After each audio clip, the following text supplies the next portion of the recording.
How are you today? I'm good. How are you? I'm good.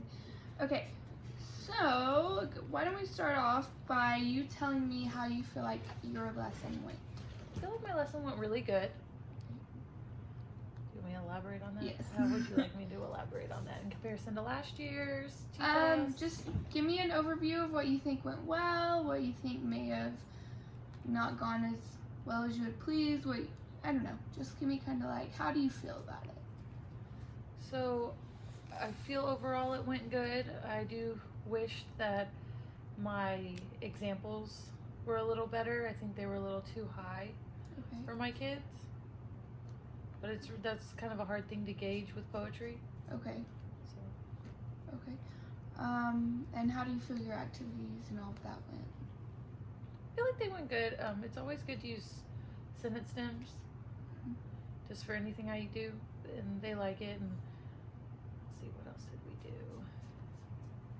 When they went from my table to the writing station with Miss Garcia, doing they were fun poems because they're lower level.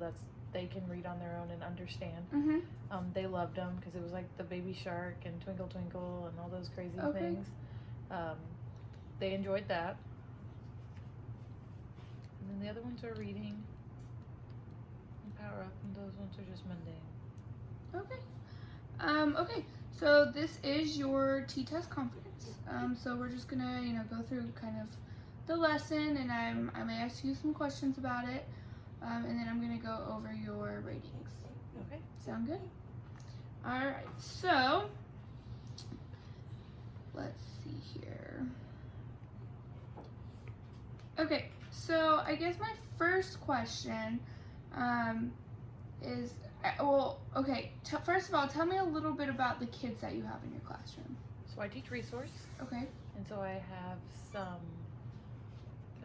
kids that are autistic. I have dyslexia, OHI. I have a child with, a couple children that are ID, which is an intellectual disability, child with cerebral palsy, just all kinds of things going on in there. Okay. So what I really liked about your lesson was that you were able to break the kids into small groups, and you taught through small groups. I didn't see any whole class teaching. So I guess what I want to know is a little bit about how do you decide which kids get put into which group? How do you decide your groupings? Okay, so at the beginning of the year, I based it on scores and data from reading levels from the previous year. And as I got to know them, it helped mold where I put them. Okay. And so as tests go on, it helps me change them. They are interchangeable. They're always changing. They're never the same. They're fluid. Right. So just based on data and what they need in that current unit. Okay. Okay, so talk to me a little bit about what was going on when the kids were with you. What was going on in that group? So when the kids were with me, we had a note sheet that told us our lesson was author's purpose. So it told us what author's purpose was. It had a word bank for different reasons that an author writes. Okay. And then we had an example. Okay. And we walked through that example and then filled in the sentence stem. Okay. And then also, I guess what I wanted to know, so after they left you, they immediately went to your para, Miss Garcia, where they practiced their writing. And so what kind of tools did you provide to them while they were at that table that allowed them to be successful? So Miss Garcia was strictly there to make sure that they were still on topic and understanding. It was purely independent. Okay.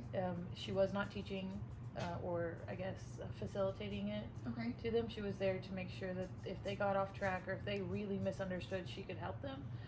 But so they had a packet of poems that was on their level. Sadly, that's like a kinder first grade level. And then they had a sentence stem, which was the exact same sentence stem that we used at teacher table. Okay.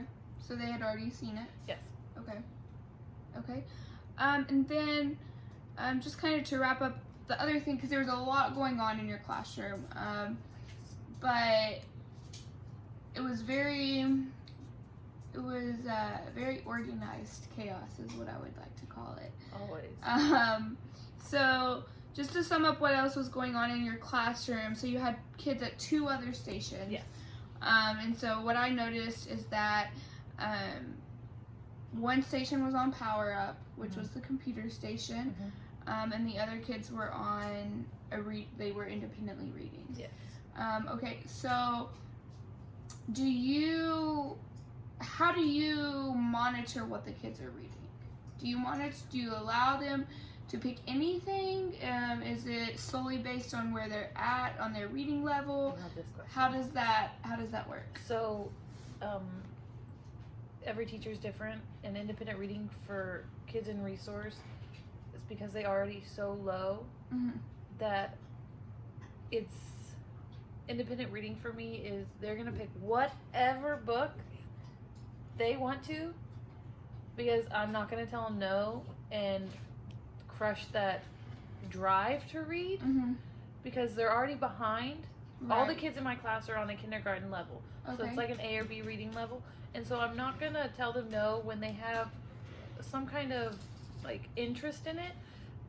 What I do is I'll do guided reading groups, and that's when we do their on level practice, and I send those books home for them to practice on every night. And so I also noticed, even though they were reading what they wanted to in their independent groups, I noticed that when they were at the writing station with Miss Garcia after they had left you, each kid kind of had their own individual poems that they were looking at. Yes. Not every kid was looking at the same poem. No. Can you explain to me why you did that? So why I do that is based on where they are in comprehension. They're not all in the same level of comprehension, so they very well may all be in a reading level that's similar, but their comprehension levels are different. I have one student who comprehension through the roof, but reading level and fluency is not there. So if someone read it to her, hundreds. It's her actually reading it is the issue. Gotcha. Okay, so it was kind of a differentiation, I guess, like, mechanism that you used. Okay, so what I just wanted to bring up some of the things that I saw that I really enjoyed. So at one point I saw Oliver and Elijah. They were both at the writing station with Miss Garcia. Oliver was struggling with something, and instead of going to Miss Garcia, he actually asked Elijah. And so Elijah in turn was able to assist him in a little, I saw that he wasn't giving him the answer, but he was kind of like showing him, this might be where you can find it. Like, he actually said the words, I would try looking in the first paragraph or maybe even the last paragraph. And so I'm not sure if that's maybe something that you had taught them to look for author's purpose is kind of like in the beginning or end, but it was really cool to see that he was actually helping out his own. They're all always very helpful. Whether or not they're doing it right or not. It's okay. Yes. Okay. It shows the culture of the classroom, and that they really enjoy each other and helping each other, and the fact that they feel confident is great. Yes. They need that confidence. They do. Okay. So was there anything in your lesson that you felt maybe could have been better? I guess, where did you think you could have improved? Where is an area you think that you could have improved? On the note sheet I had. Okay. So that was given to me by my team. Okay. And it was simple enough that I thought the kids could get it, but there was 2 parts on it. It wasn't just author's purpose, it had author's message notes as well. And so I think if I would have had time or just even thought about it, I would have completely separated the 2. Okay. Instead of having to say, skip this box, because it really confuses them. Okay. Yes, I saw Mia and Hosey. I saw them, they were kind of, when they were at the teacher table, they were kind of spacing out for a bit. And so I had the thought maybe all of that was a little too overwhelming for them. And so I think it would be really beneficial to maybe, like you said, split that up, chunk it, kind of spoon feed it to them, I guess, in a way. We're not gonna feed them a whole bunch at once, right? No. And so that's kind of the biggest takeaway I saw for improvement there too, was just that it just needed more separation and smaller bites. Okay, so I'm just gonna give you a little bit of some reinforcement. So the reinforcement is kind of what I see that you're doing well on. Okay. I think that, you know, your classroom management is amazing, especially with all the different behaviors and the personalities and all of that goes into a resource classroom. I think you've done a great job being able to identify which kids kind of fit together, and making them and allowing them to work together. I think that's helped. From what I can see, it's really helped your kids stay on task and stay focused. So that's something that I want to commend you for, along with the activities that you plan. It's not often that we see teachers teaching in a small group environment. Girl, whole group is not a thing in a resource class. They'd be looking 20 different places and not at me. Right, and so I think it's really awesome that you've been able to implement that, and implement it not only in a classroom, but in the classroom environment that you have. So I really want to commend you on that as well. And so moving forward, I just wanted to point out some maybe like refinement areas. So maybe some areas that we can focus on together as we move into deciding where to go with, why can't I think of the word right now? Where to go with your professional development. Okay. So this might be some things that we look at later down, like where can we get you some professional development on that, or it might just be like, hey, I'm going to send you to observe somebody that'll help with this. Okay, so I just want to identify these things now, but I want you to know that we'll come back to them and we'll get you some support on it, so that we can move forward. And so what I really would like for you to focus on in your refinement area is being able to chunk your lessons. I think you have split up very well. You have these different stations that they're used to going to. I think that's great. But when they're with you, I really noticed that they were getting overwhelmed and they were like going in all kinds of different directions. Not all of them, but I think let's focus on being able to get them the basic notes and the basic information that they need in a more effective way. Does that make sense? Yes. So how do you feel about that? I feel like that's a good assessment. Okay. All right. Okay, so if you're ready, we're going to go ahead and we're going to move on, and I'm going to go ahead and give you your ratings. Okay. So dimension 1.1 is standards and alignment, and so I really put accomplished. Okay, I feel like you are very accomplished in that. Your goals, your learning, language objectives, all of that, they align directly with the that you were teaching. All of your activities, your materials, all of those things were right on point. I think that it was very appropriate, very, very well put together.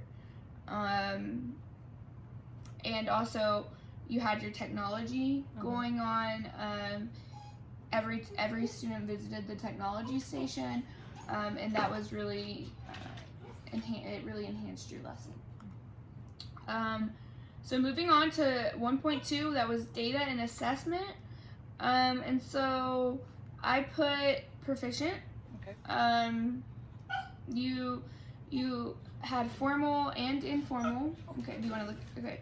So you had formal and informal assessments. I think your formal assessments were when they were with you and they did that little practice piece. on their own. Mm-hmm. You gave them about 5 minutes to do a little short passage, and they practiced telling you what the author's purpose was. I think that was your formal. What I really saw for the informal assessment was I thought it was really cool that the kids were able to, they had signals to tell you when they weren't like understanding or when they were understanding. And so I guess that was something y'all have created. I'm assuming that's something that y'all had created previously. Yes, because if not, they'll shout out. Yeah. So at the beginning of the year, it took a lot of work to hone them in that no, we do not shout out. Okay. And then rouse everybody up. Okay, and so what, are there any other ways you informally assess your students? In terms of like the content we're doing, Yes. or in other things? Just the content. Questioning. Questioning. Questioning is huge. Okay. Yeah, and I saw a lot of that questioning, especially at your teacher table. Ms. Garcia will question them too. I'll typically give her, depending on the content and how like hard I think it might be, I'll give her varying questions that she can back up with them at the writing station. Okay, that's awesome. Okay, so proficient there. With knowledge of students, I accomplished hands down. You know your kids. I even saw you with your clipboard at your teacher table that had all of their levels on it, and you were taking notes as you went through, and you were keeping track of them. So I think you really understand where they're at, based like content wise. Yes. Their reading levels, all of that was posted on your clipboard. Also, not only do you know your students academically, like it's very apparent that your kids and you know each other very on a personal level as well. As soon as they came in, you had it was Monday.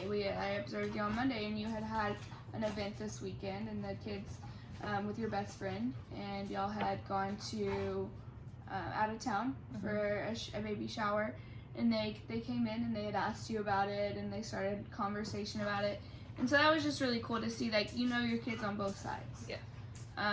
So definitely accomplished there. So your activities, like I said, I really enjoyed your activities. I thought that the small groups were very strategically planned, and they very well aligned with what you were doing. And your kids, not only were they participating, they were actually benefiting from it. You could see that they were actually benefiting from it. You know, I remember Elijah being like, "Oh my gosh!" Like he didn't say it in his exact words, but it was pretty much to the tune of, "Oh my gosh! Like I get it now." And he turned. I remember he turned to, I don't remember the other boy's name, but he was sitting there in the group. He turned to that kid and said, "Dude, so the author's purpose is why they wrote the poem." And I was like, "Oh my god!" Like that's like you had just told him that, but it took 20 minutes later for it to finally click in his head. Yeah, so that was really cool. And it was because of that activity that he was doing. And so I definitely gave you accomplished on that. So 2.1, achieving expectations. I put proficient. You definitely set academic expectations. And those expectations definitely challenge your kids. I think anything you're going to do in your classroom is challenging your kids. But, you know, what I saw was you weren't staying on their level. Just like you said, like you were giving them the freedom to read anything they wanted to. And it was off their level.